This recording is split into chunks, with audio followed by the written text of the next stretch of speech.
Hi there, everybody. It's Ryan from Android in Canada. I'm here to do my review of the Motorola Defy Pro. I'm going to sort of dub it the conversion device. So this is their bridge device. So somebody who's looking to get away from BlackBerry that they've had for a while and want to take a look at Android, this is a great device because it really feels the same as your BlackBerry, but gives you that Android opportunity. So let's take a look at it here. So we got our keyboard, very Palm Trio style with that, the home button kind of row there. Some of the older phones on Android would have them way at the bottom, so that has them up here plus the keyboard. Just a micro USB port, headphone connector, power on and off, volume rocker. It's got a VGA camera for the front, and it's got a flash in the back, and a 5 megapixel camera. So then you pop off the back. It also has a 2 gigabyte SD card. So, and you're going to need that because there's not much space internally. So anything you might want to save, especially pictures, will have to be done on that memory card. Okay, so let's turn it on. Let's take a look here, and you'll see right away, man, it's a pretty tiny screen. Now, I say that, but that's because I'm used to the Galaxy kind of lineup where it's, a 4-inch screen. 1X is a 5-inch screen. I really love the Note at a 5.3-inch screen. So something that's 2.7 feels really small to me. But again, many people I've seen in my office that have smaller, the BlackBerry Curves or that. This, is about on par with that. It's a 320 by 480 screen. Again, so same as those BlackBerry ones. Now you'll notice that it's running Android 2.3.7, so let's make sure it has support for that video talking. I don't think you're going to see an update for this one on Ice Cream Sandwich. I'll go out there and say that. But it is running Motorola Blur UI, which is, some people like it, some people don't. I kind of like, the fact that the dock disappears as you scroll away to different screens. Right? That's kind of cool. But the widgets that they have sometimes are really neat too. So the most commonly used contacts. For some reason, it's not pulling up my Exchange server ones. Most commonly used apps. Bunch of a really neat looking picture widget. So it's got some of those neat features. The dock goes away. You can bring it up. You can put it away if you want.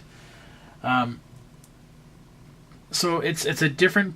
And this is what's really cool about Android is that it can run on just about anything that you want to put it on there. You have the choice of whatever type of style you want.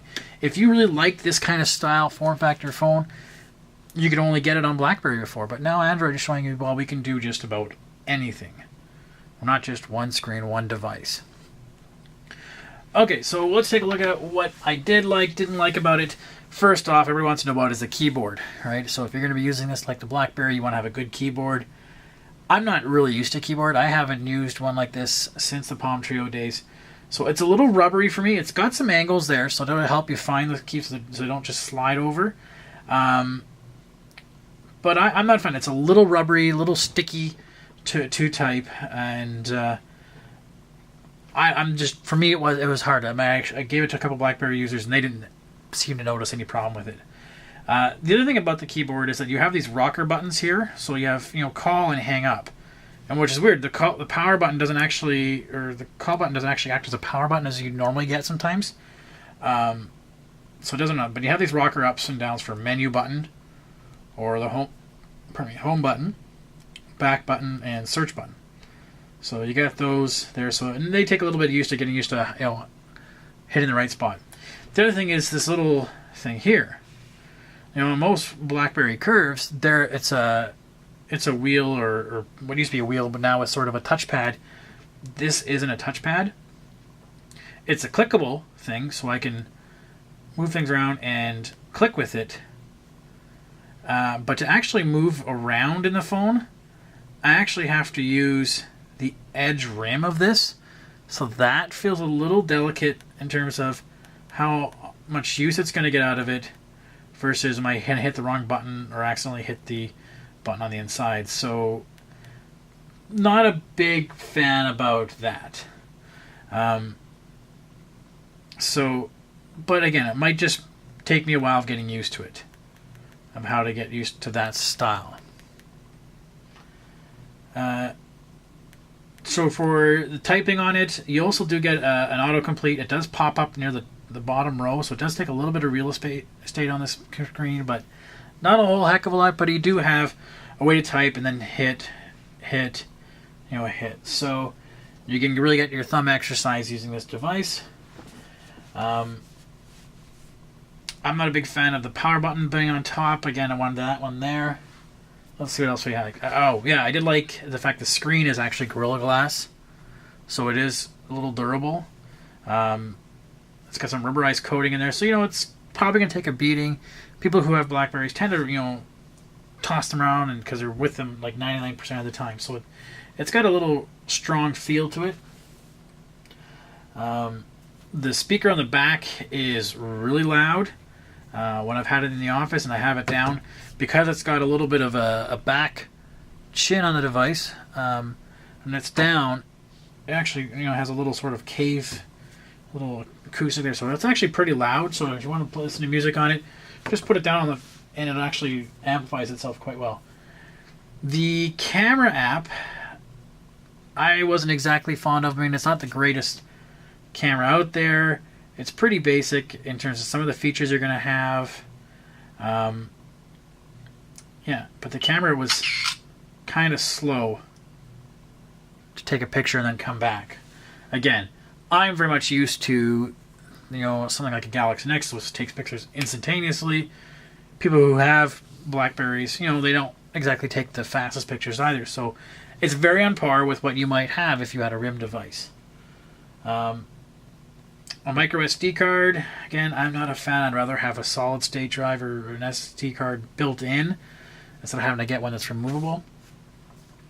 And then check, because this one has a 2 gigabyte in there, but I thought I read somewhere that these are supposed to be 4. So take a look at that.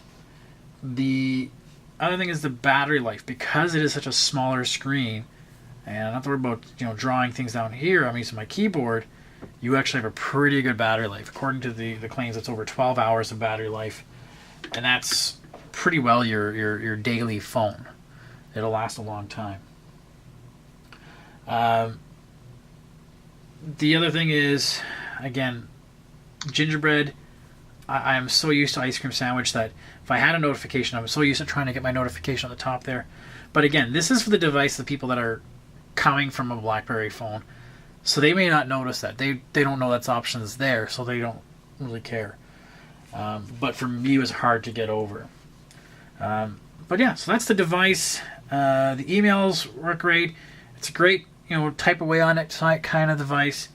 And that's what RIM sort of really base themselves on. And this is what Motorola is trying to sort of emulate as well. Sort of hat tip to there. You also get some, office type apps in there. You get go to meeting. We had Citrix in here. Yeah, where is Citrix? In there. So a lot of stuff that you're gonna need in a sort of Citrix receiver. You're gonna need in sort of an office environment. So it really plays into that market very well. And so if you're looking for your office that you have BlackBerry, you can probably push them to say, hey, I want Android, I want to get this. Because it's free on a contract, and it's about $200, $250 at the most to buy it outright. So most people, especially in the business world, that is cheap. When you compare it to what my boss just paid for his iPhone, I know he had a bunch of big sticker shock buying the iPhone, so versus... if I said, hey, well, I try to get him to buy this, but we have to get an app. Anyways. So yeah, this is a great phone to convert you to Android. Try it out. If my phone broke and I didn't want to pay $600 for a brand new one, I might buy it for $250 to buy out, to wait out the rest of the contract, because it does exactly what you need. And like I said, in terms of how it handles, it's pretty good. Believe it or not, it runs Angry Birds. Slowly, but it'll run. And this actually brings me to another point. The Angry Birds, the screen layout when it plays Angry Birds obviously is that way. When you try to run something it's supposed to be meant for, portrait mode, and actually, if it's not coded right, it'll display that way. And some apps don't run that well that way, and you don't want to turn your phone and type that way. So it can be a pain. There was one I was going to show you. Oh yeah. The other thing is kind of an annoying thing. I didn't like. There's no way to take screenshots, so I gotta apologize, everybody. My screenshots for this phone will be just me taking pictures of it. Without rooting it, there's no way to get a screenshot out of it. Okay, so that's my review. Look on the blog for more details, and I'll show you some of the benchmarks that I got out of it. And then, yeah, if you have any questions, just know where to find me, guys. Thanks for watching.